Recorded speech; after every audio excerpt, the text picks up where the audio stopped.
Hello दोस्तों, स्वागत है आप सबका फिर से मेरे एक और नए वीडियो में। मैं रवीना आप सबका स्वागत करती हूँ मेरे इस छोटी सी यूट्यूब चैनल में। गाइस, तो कैसे हैं आप सब लोग? आई होप आप सब अच्छे होंगे। मैं भी एकदम ठीक हूँ। तो आज ना मुझे बहुत सारे ब्लाउजेस कट करने हैं। तो आज मैं कम से कम 10 या 12 पीस ब्लाउज़ कटिंग करूँगी, क्योंकि ना मैं गई थी फ्रेंड की शादी में। आप सबको मैंने बताया है मेरी वीडियो में।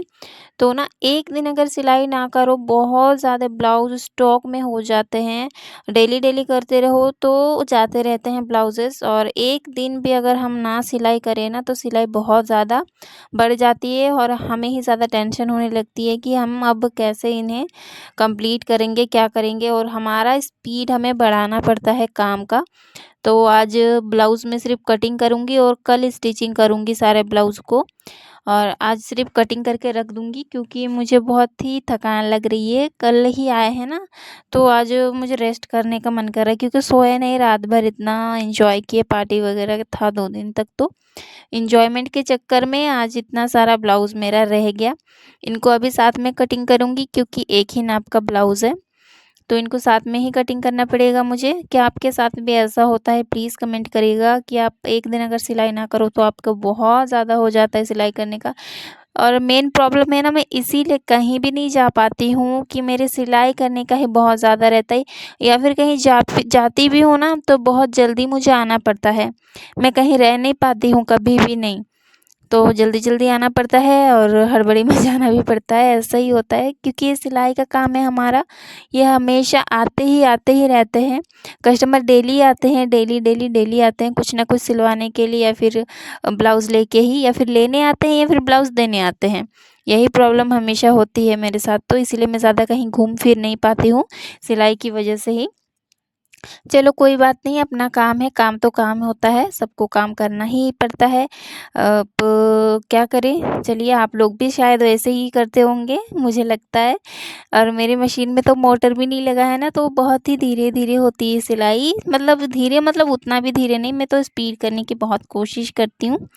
ठीक-ठीक ही हो जाती है, इतना भी धीरे नहीं, इतना भी ज़्यादा नहीं। लेकिन अगर मोटर रहती है ना तो आराम से, मतलब आधा घंटा के अंदर-अंदर एक ब्लाउज़ हो जाता शायद, मुझे नहीं पता, मुझे मोटर का एक्सपीरियंस नहीं आता, तो मुझे इतना नहीं पता उसके बारे में। अगर किसी के मशीन में मोटर है तो प्लीज़ कमेंट करना कि आखिर मोटर लगाने से सिलाई ज़्यादा जल्दी होता है या नहीं होता है। मतलब जल्दी तो होता है, लेकिन कितना मिनट में होता होगा ये सब मुझे नहीं पता, तो प्लीज़ ज़रूर कमेंट करिएगा। तो ना मैं आज ये बताने वाली हूँ कि अ, हम जो सिलाई करते हैं, मतलब हमें सिलाई का दुकान खोलने के लिए कितना हमें कॉस्ट आ सकता है। जैसे कि मेरी बहनें होम बुटीक करना चाहती हैं, और उनको मतलब ज़्यादा बजट नहीं है, ज़्यादा पैसा नहीं है दुकान खोलने के लिए। इनमें से मैं भी एक हूँ, ठीक है। मेरे भी दुकान नहीं है, मैंने भी दुकान नहीं खोली है, मैंने अपने घर में ही मैं सिलाई करती हूँ। और घर में मतलब कुछ ऐसा होता है कि पैसे बच जाते हैं हमारे, रेंट का पैसा बच जाता है, फिर बहुत कुछ ऐसी चीज़ें हैं जो कि घर में हम बुटीक करते हैं तो बहुत ज़्यादा फ़ायदा होता है। और मेरी बहनें ये जानना चाहती हैं कि अगर हम दुकान खोलें तो हमारा कितना खर्चा आएगा। तो ना, अगर आप घर में दुकान खोलो तो आपका एक भी पैसा खर्चा नहीं होगा। आपका सिर्फ़ मशीन का खर्चा आएगा। आप एक मशीन बस ले लो, वो भी 7,000 के अंदर में अच्छा मशीन आ जाता है, और उससे छोटा मशीन तो 5,000 6,000 इस टाइप में आ जाता है। लेकिन आप ना वो 7,000, मतलब आप आपके अकॉर्डिंग, आपको जो बजट हो आप वैसे मशीन ले सकते हो। आपको बस एक मशीन खरीदनी है और आपको कुछ खर्चा नहीं करना है। आपके पास कस्टमर चल के खुद आएँगे अपने फैब्रिक लेके। आपको बस उनको स्टिच करके देना है, और आपका प्रॉफ़िट ही प्रॉफ़िट है। ठीक है? बस आपका एक ₹5 का धागा खर्च होगा, उससे ज़्यादा कुछ आपका खर्च नहीं होने वाला है।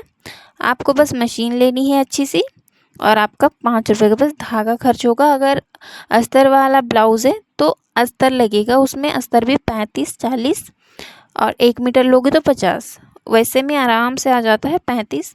मतलब आपका मोटा-मोटी आपका ₹50 ही खर्च होगा।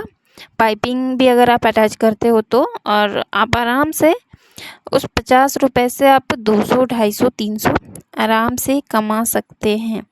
ठीक है, बस आपको ये सोचना हटानी पड़ेगी कि दुकान खोलने के लिए बहुत ज़्यादा पैसा लगता होगा।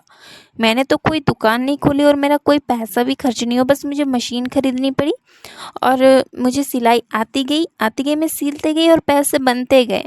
ठीक है, आप सिलाई करते रहो, आपके पैसे बनते रहेंगे और आप उसी पैसे से अस्तर वगैरह भी खरीद के रखा करो, स्टॉक में रखा करो।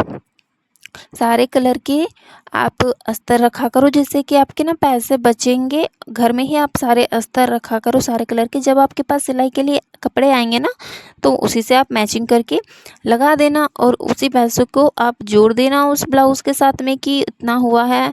फिर वो आपको जितना भी पैसा देते हैं वो आप अपने रखो और जो जो भी आप सिलाई करते हो ना, सारे पैसे अलग से रखा करो उन सबको।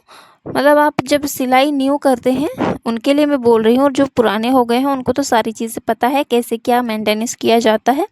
तो जो न्यू सिलाई करते हैं ना, वो लोग थोड़ा पैसा बचा के ही सिलाई किया करो, क्योंकि आपको अस्तर, पाइपिंग, लेस, डोरी सारी चीज़ें खरीदनी पड़ेगी।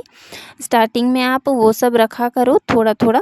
और अगर आपको बिना अस्तर वाले ब्लाउज़ आते हैं तो बहुत ही अच्छी बात है। बिना अस्तर में सिर्फ आपका एक धागा ही खर्च होगा और उसमें आप आराम से 200, 250, डिज़ाइन वाले 200, 250 में आप आराम से कमा सकते हो। और बिना अस्तर वाला हमारे यहाँ तो 150 रुपये है। तो आप लोग अपने हिसाब से अपने अकॉर्डिंग बजट रखना कि आप कितना ले सकते हो। ठीक है, सबके अलग अलग रेट होते हैं, हमारे इधर भी अलग रेट है। तो होम बुटीक करने में कोई भी आपको पैसा नहीं खर्चा होता है, आप आराम से बिना किसी पैसे के आप दुकान खोल सकते हैं। बस आपको अच्छी सिलाई आनी चाहिए, आपके पास एक अच्छा मशीन होना चाहिए, एक अच्छी कैंची होनी चाहिए। ठीक है, कटिंग के लिए। और आपको ज़्यादा पैसे खर्च नहीं आते हैं। तो आपको वीडियो कैसी लगी, प्लीज़ लाइक, शेयर और सब्सक्राइब। Thank you.